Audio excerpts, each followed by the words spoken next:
अस्सलाम वालेकुम। Hi friends, कैसे हैं आप लोग? उम्मीद करती हूँ कि आप सब लोग खैरियत से होंगे। आज की वीडियो में मैं आपके साथ फ्रिज को क्लीन करने और ऑर्गेनाइज़ करने की कुछ टिप्स शेयर करूँगी। बट अगर आप मेरे चैनल पर न्यू हैं तो सबसे पहले आप मेरे चैनल क्रिएटिव निदा को सब्सक्राइब कर लें और बेल के बटन को ज़रूर प्रेस करें ताकि आपको मेरी आने वाली न्यू वीडियोज़ की नोटिफिकेशन मिल सके। तो फ्रेंड्स, मैं अपनी फ्रिज को मंथली क्लीन करती हूँ। लाइक जो मैसिव क्लीनिंग है वो मैं मंथली करती हूँ। लेकिन अदरवाइज़ जब भी मैं एवरी टाइम जब मैं ग्रॉसरी लेकर आती हूँ तो मैं पहले से फ्रिज को टचअप कर लेती हूँ, क्लीन कर लेती हूँ। क्योंकि हमने फ्रिज में अपनी खाने पीने की चीज़ें रखनी होती हैं तो हमें हाइजीन का काफ़ी ख्याल रखना चाहिए। मेरे पास जो यहाँ पर फ्रिज है उसकी जो प्लेट्स हैं और ड्रॉज़ हैं ये रिमूवेबल हैं। तो इन्हें मैं प्रॉपर्ली बाहर निकाल कर क्लीन करूँगी, वॉश करूँगी। जिस तरह से आप डिशेस को वॉश करते हैं उसी तरह से सॉप लगा के स्पंज पे तो मैं इन सब चीज़ों को वॉश करूँगी।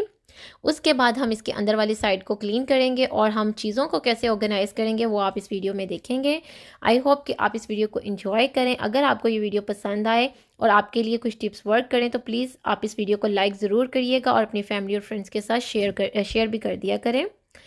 तो फ्रेंड्स, मैंने स्पंज पे सोप लगाया है और इन सबको मैं अच्छे तरीके के साथ क्लीन कर लूँगी और इन्हें रख दूँगी। जब ये ड्राई हो जाएंगी फिर इनको मैं फ्रिज के अंदर लगाऊँगी। उसके बाद मैं फ्रिज को पीछे से बंद कर लूँगी उसका स्विच। आप फ्रिज को ऑफ़ करके काम करें। जब भी आपने फ्रिज को क्लीनिंग का काम करना है तो आप फ्रिज को ऑफ़ कर दिया करें। तो उसके बाद मैं फ्रिज के अंदर वाला पार्ट क्लीन करूँगी और उसको कैसे क्लीन करूँगी आप इस वीडियो में देखेंगे। आई होप कि आप इस वीडियो को एंजॉय कर रहे हों। So keep watching.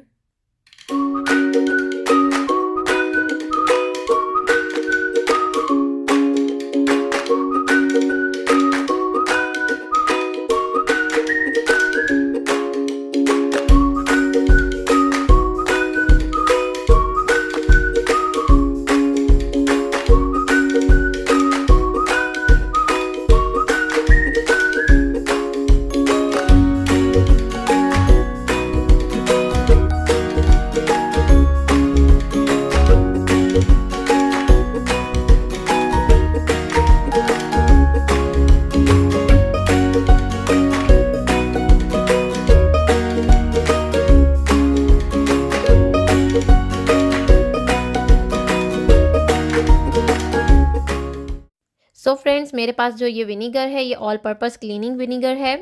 तो सबसे पहले मैंने सोप लगा के स्पंज पे तो फ्रिज को अंदर से अच्छे तरीके से क्लीन कर लिया था। फिर ये मैं विनीगर वाला टॉवल जो है इसके साथ क्लीनिंग कर रही हूँ। विनीगर जो है वो जरासीम को मारता है। उसके बाद में इसी टॉवल को सिंपल टैप वाटर के साथ धोकर अच्छे तरीके के साथ फिर दोबारा से एक मरतबा क्लीनिंग करूँगी। उसके बाद ये जो मेरी चीज़ें हैं जो मैंने वॉश की थी फ्रिज की, ये 50% ड्राई हो गई हैं। लेकिन मैं फिर भी इनको किचन पेपर टॉवल के साथ प्रॉपर्ली ड्राई करूँगी। आप लोग भी जब भी इन चीज़ों को वॉश करें तो प्रॉपर्ली ड्राई करके दोबारा से फ्रिज में लगाएं। और उसके अलावा मैंने कुछ छोटी छोटी सी बास्केट्स हैं जो मैंने वॉलमार्ट से ली थी, उनमें मैं अपनी फ्रूट्स और वेजिटेबल्स को रखूँगी।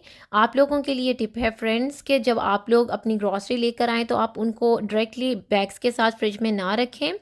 आप लोग भी इस तरह से छोटी छोटी सी बास्केट्स लेकर आ सकते हैं और स्पेशली अपनी वेजिटेबल और फ्रूट्स को आप लोग हॉट वाटर के साथ वॉश करके रखें फ्रिज में और इन बास्केट्स को यूज़ करें। तो आपकी जो वेजिटेबल्स और आपकी चीज़ें हैं आपको मैनेज करना, ऑर्गेनाइज़ करना बहुत ईजी हो जाएगा। तो मेरी फ़्रिज क्लीन हो गई है। आप लोग भी आज ही अपनी फ़्रिज को क्लीन करें और ईद भी आ रही है तो लाजमी अपनी फ्रिज को क्लीन करें। आई होप कि ये टिप्स आप लोगों के लिए भी वर्क करें।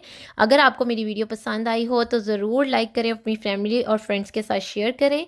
जाने से पहले मेरे चैनल को सब्सक्राइब कर लें और बेल के बटन को ज़रूर प्रेस करें ताकि आपको मेरी न्यू वीडियोज़ रिसीव हो सकें। मिलती हूँ आपसे अपनी नेक्स्ट वीडियो में। तब तक के लिए अल्लाह हाफिज़। अपना बहुत ख्याल रखिएगा और दुआओं में मुझे याद रखिएगा। See you in my next video.